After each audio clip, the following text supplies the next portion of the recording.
All right, guys. Well, let's take a look at a couple of topics. One of them is the computer as a hub, the PC as a hub. This was really Microsoft's way of looking at the computer. Bill Gates said over and over again that he always believed that the PC would continue to be the hub of things, that you might have a smartphone, that you might have a tablet, but the PC would be a hub. Now, of course, you're seeing that this is not the case, that basically the internet has replaced the PC as a hub. And you think, well, the internet, that's a much bigger thing. So what are we really talking about? Well, specifically, we're talking about cloud computing and cloud storage, right? A lot of people don't even know that they can plug their phone into their computer and back it up. They constantly are ticked off at Apple because Apple is not Google, right? So Google is going to look through whatever information you send to them, so you can back up whatever you want on Google stuff because they're going to make their money off of looking through what you backed up. But Apple doesn't, right? And so and trust me, they definitely could make the storage much better because they're making tons of money, right? That's a big complaint of mine. But they give you a small storage amount, and then so they're trying to back up their phone, and it's like, I can't back up, I don't have enough room, and people get ticked off. It's like, well, just plug it into your computer and back it up to your computer. What? You can do that? Now, again, why I say that is because, geez, 7 years ago, that wasn't the case. Everybody would assume that you're going to plug in your phone to your computer and back it up. That if you want your photos forever, you would plug in the phone and back it up or copy it, right? Copy the pictures onto your computer. But now that's not the thought process. The thought process is very much, it goes to the cloud, right? It goes to the internet. It's all there. I don't need to worry about it. It's there. Of course, there's obviously some security concerns with that. But what I'm trying to say is that Bill Gates was right for many, many years, but now that's no longer the truth. Now, for many of us, the PC still is the hub. For me, it still is, right? I'm not going to upload all my photos to the internet. I'm not going to put all my video out there. I'm not going to put everything that I own on the internet because normally that's going to be expensive. Again, I use OneDrive, so I have a ton of stuff that's out there, but not all of it. It would take a lot of space for that to happen. And the only company that's really willing to do that is Google. And once you do that, then they're going to look through all your stuff. And I think that's just creepy. So for right now, I don't have that. My computer is still my hub. I've got all these hard drives plugged into it, and all my data is back in that. And so we're transitioning from that point where you have this PC and you could have all these other devices like a phone and 4 tablets and a notebook and everything in the world, right? But you still have all of my stuff is at that hub point, and the PC is that hub, that personal computer, whether it's a Mac or a Windows PC. So, having said that, let's move on to sustained innovation versus disruptive innovation. All right, so innovation, right? We're just going to stick with technology because you can expand this out to mean any innovation. So right here, you've got your performance of the innovation over your time period. So over time. So right up here, we've got our performance demand at the high end in the market. So still, we're just going to stick with computing.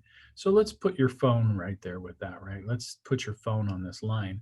So this is your sustained, this is your demand. So that's what you really need from your phone.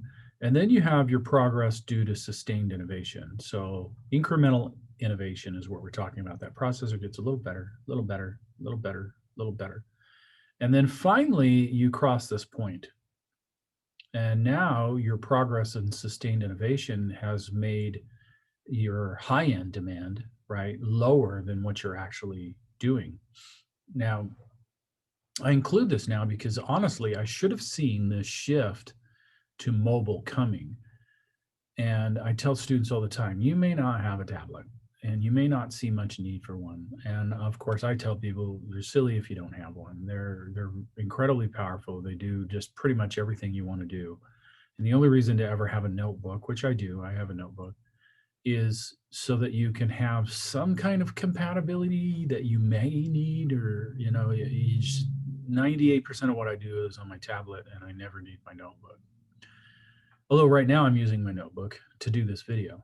I don't have to.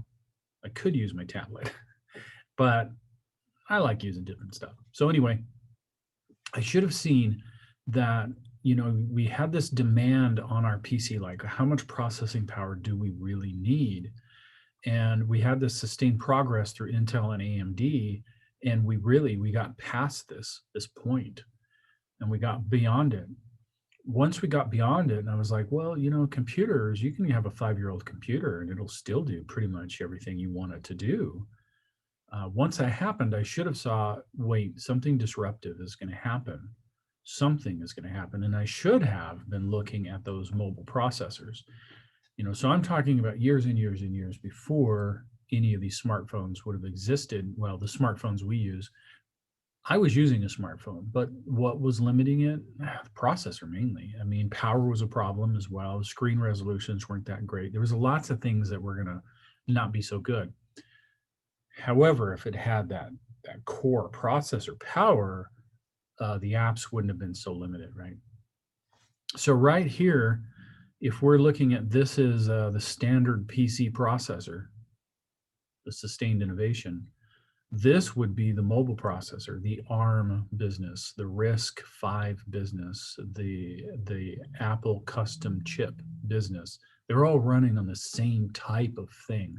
They're not vastly different from each other. And progress due to disruptive innovation is much faster. You see that slope is boom, it just takes off, right? And so this is what's happening right now. I mean, basically, over the past few years, we're at this point with Apple's custom CPUs, and that means all the others, the ARMs and the RISCs that are out there that are going to be in other phones and other tablets, they're not going to be far behind it. Apple is switching all their stuff over. They're switching it all over to their processors. So all their notebooks, everything, all their desktops are all going to go with their processor, because their processor is now better than what Intel's producing. And they've waited a long time for Intel to come up with something, and Intel is basically looking way to the future. In other words, they've gone, crap, we missed this boat, right?